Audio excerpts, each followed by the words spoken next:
பொண்ணை பெத்த மகராசனில் ஒரு வார்த்தை சொல்றேன். கொலை பண்ணிடலாம், பண்ணாம இருக்கலாம், எது வேணாலும் நடந்துக்கலாம். பிசிஆர் ஒரு சட்டத்துக்கான ஒரு வழக்கை போட்டால் 25% பணம் அவங்களுக்கு போதும். எனக்கு இவ்வளவு நாள் இந்த விஷயம் தெரியாம போச்சு. அந்த குற்றப்பத்திரிகைன்னு ஒண்ணு தாக்கல் செய்வாங்க. அந்த குற்றப்பத்திரிகை தாக்கல் செய்யும் போது 50% பணம் அவங்களுக்கு போயிடுது. அதுக்கப்புறம் கேஸ் முடிகிறப்ப ஃபைனலா மொத்த காசு கொடுக்குறாங்க. ஆக மொத்தம் 8 லட்சத்துக்கு மேல இந்த பிசிஆர் வழக்குல பாதிக்கப்பட்டாங்கன்னு சொல்லிட்டு அந்த அரசாங்கம் ஒரு நிர்ணயிச்சிருக்கு. என்னடா இது புதுசா கொடியெல்லாம் உள்ள வருது, புதுசா இது பிசிஆர் சட்டத்துக்கு வரானுங்களே. கலப்பு திருமணம்ன்றான், நான் கல்யாணம் பண்ணி வைக்கிறேன்றான், அதுன்றான் இதுன்றான். எங்கேயாச்சும் கல் தடுக்கி விழுந்துட்டா கூட செத்துட்டா கூட உடனே இது ஆணவ கொலைன்றானுங்களே. இதுக்கு பப்ளிசிட்டி பண்ணி மீடியாவும் இதுக்கு சப்போர்ட் பண்ணுது. என்னடா நானும் மண்டையை போட்டு அப்படியே யோசிச்சுக்கிட்டே இருக்கேன். கடைசியில பார்த்தாதான் தெரியுது 8 லட்சம் ரூபாய் தான் இவ்வளவு வேலை செய்யுதுன்னு. நார்மலா ஒரு பஞ்சாயத்துன்னு பண்ணாலே 5 லட்சம் கொடு, 2 லட்சம் கொடு, 3 லட்சம் கொடுன்னு சொல்லுவாங்க. இந்த பிசிஆர் வழக்குன்னு 8 லட்சம் வருதுன்னா சும்மாவா இருக்கும்? என்னடா குருவி சும்மாவே ஆடுதுன்னு பார்த்தா இப்பதான் எதுக்கு ஆடுதுன்னு தெரியுது. பொண்ணை பெத்த அப்பாக்களே, அண்ணன் தம்பிகளே, தங்கச்சிங்களே, உங்க எல்லாருக்கும் ஒரு விஷயம் சொல்றேன். உஷாரா இருங்க, சரியா? இதுக்குன்னே சுத்துறானுங்க. ஒரு வீடியோ ஒன்று மேல போட்டிருக்கேன் பாருங்க. ஒரு தலைவர் பேசுறாரு, போஸ்ட்மார்ட்டம் வந்துச்சா, அப்ப ஒன்றும் பண்ண முடியாதா? அப்போ இதெல்லாம் என்ன பிளான்ல போய் நிக்குது பாருங்க. கஷ்டப்பட்டு பெத்து வளர்த்து ஆளாக்கி நம்ம பிள்ளைங்களை வளர்த்து வச்சா இவனுங்க என்னடானா கலப்பு திருமணன்ற ஒரு போர்வையில உள்ள பூந்து இந்த மாதிரி பொண்ணுங்களை வாழ்க்கையும் பிள்ளைங்க வாழ்க்கையும் நாசம் பண்ணி சீரழிச்சு நாசம் பண்ணிட்டு இருக்கானுங்க. இது தெரியாம நம்ம பொண்ணுங்களும் பிள்ளைங்களும் போய் இந்த மாதிரி இதுல குட்டையில போய் விழுதுங்க. காதல்ன்ற ஒரு குட்டையில விழுந்து சாவுதுங்க. பாரு, இப்போ ஒரு சின்ன எக்ஸாம்பிள் கேட்கிறேன், நியாயம் வந்தா பதில் சொல்லுங்க எல்லாருமே. 13 வயசுல இருந்து இந்த பொண்ணை லவ் பண்ணிருக்கானா. அதோட வயசே இன்னைக்கு 16 வயசு தான். அப்ப பிஞ்சி குழந்தைல இருந்தே அதை லவ்ன்ற பேர்ல அதை நாசம் பண்ணி அவன் குடும்பத்துக்கு அந்த பையன் வீட்டுக்கும் தெரிஞ்சிருக்கு. அப்போ இத பாதிக்கப்பட்டது யாரு? இந்த பெண் வீட்டார் தான். 16 வயசுல பண்ணிருக்காங்க. அப்போ இந்த அரசாங்கமும் சட்டமும் என்ன பண்ணணும்?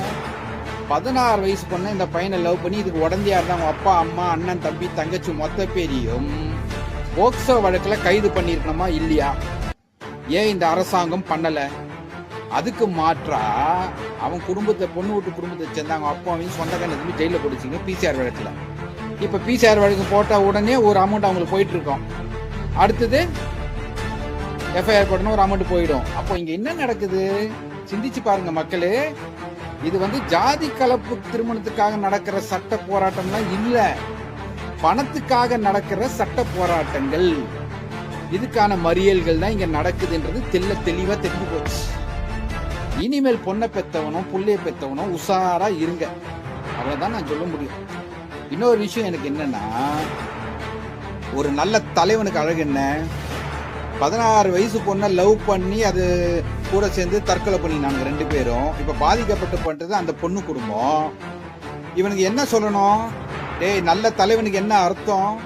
டேய் பசங்களா, நல்லா படிங்கடா, உங்க அப்பா அம்மா இருக்காங்கடா, உங்களுக்கு கல்யாணம் பண்ணிப்பாடா, நல்ல குடும்பத்தை சார்ந்தோம் அந்த வார்த்தையை சொல்லுவான். ஆனா இங்க என்ன நடக்குது? தலைகீழ லவ் பண்ணுங்கடா, நாங்க கல்யாணம் பண்ணி வைக்கிறோம், பிசிஆர் எவனா உங்களை வெட்டுவான், பிசிஆர் வழக்க போட்டு நாங்க அதுல வர காசை ஆட்டி போட்டுக்கிறோம். இதனால பாதிச்ச எத்தனை பேர் இருக்காங்களோ அவங்க கிட்ட எல்லாம் நம்ம போய் செக் பண்ணணும். அவங்களுக்கு எவ்வளவு காசு அதனால வந்தது, அதுக்கு கொடி பூச்சவன், அதுக்கு போராட்டம் பண்ணவங்க எவ்வளவு காசு குடிக்கணும் போனான்றதை நம்ம தெரிஞ்சுக்கணும். இதை உடனடியா இதை நம்ம தெளிவுபடுத்திக்கணும், சரியா? ஏன்னா அப்பாவி மக்கள் அவங்களும், சரியா? எல்லாரும் மனுஷன்தான், ஜாதி அன்னைக்கு பாக்குறது இல்ல. ஆனா இந்த மாதிரி பாரு, நாளுக்கு நாள் இவங்க பண்ற அட்டகாசத்துல மத்தவங்க மேல வெறுப்புணர்வு தூண்ட வைக்கிறானுங்க. மக்கள் உஷாரா இருங்க, மற்ற சமுதாய மக்கள் உஷாரா இருங்க. இதுக்கு முன்னாடி வரைக்கும், இந்த நிமிஷம் வரைக்கும் நம்ம அமைதியா இருந்தது போதும். இதுக்கப்புறமா தனித்தனியா பிரிஞ்சு இல்லாம நம்ம எல்லாரும் ஒத்துமையா சேர்ந்து அந்த மக்களையும், எந்த மக்களை, அந்த தாழ்த்தப்பட்ட மக்கள் சொல்றாங்க பாரு, அந்த மக்களை ஏமாத்தி பணத்தை கொள்ளையடிக்கிறதுக்காக கலப்பு திருமணம் கல்யாணம் பண்ணது வாங்கன்னு சொல்றானுங்க பாரு, அவனுங்களை ஒழிச்சு கட்ட வேண்டிய நேரம் வந்துருச்சு, சரியா? அரசியல இருந்து இவங்க எல்லாம் ஒழிச்சு கட்டணும். அதுக்கு நம்ம என்ன பண்ணணும்? நம்ம எல்லாரும் ஒட்டுமொத்த பேரை ஒன்று சேர்ந்து இதுக்கான பிசிஆர் சட்டத்தை ரத்து பண்ண வைக்கணும். இதுக்கான வேலைகளை உடனடியாக நம்ம இறங்குவோம். ஓகே, அமைதியான முறையில இதுக்கான தீர்வை நம்ம காணணும். கண்டிப்பா விஜய் முதலமைச்சர் இதுக்கு ஒரு நல்ல முடிவு எடுப்பார்னு எனக்கு தெரியும். பண்ணலாம்.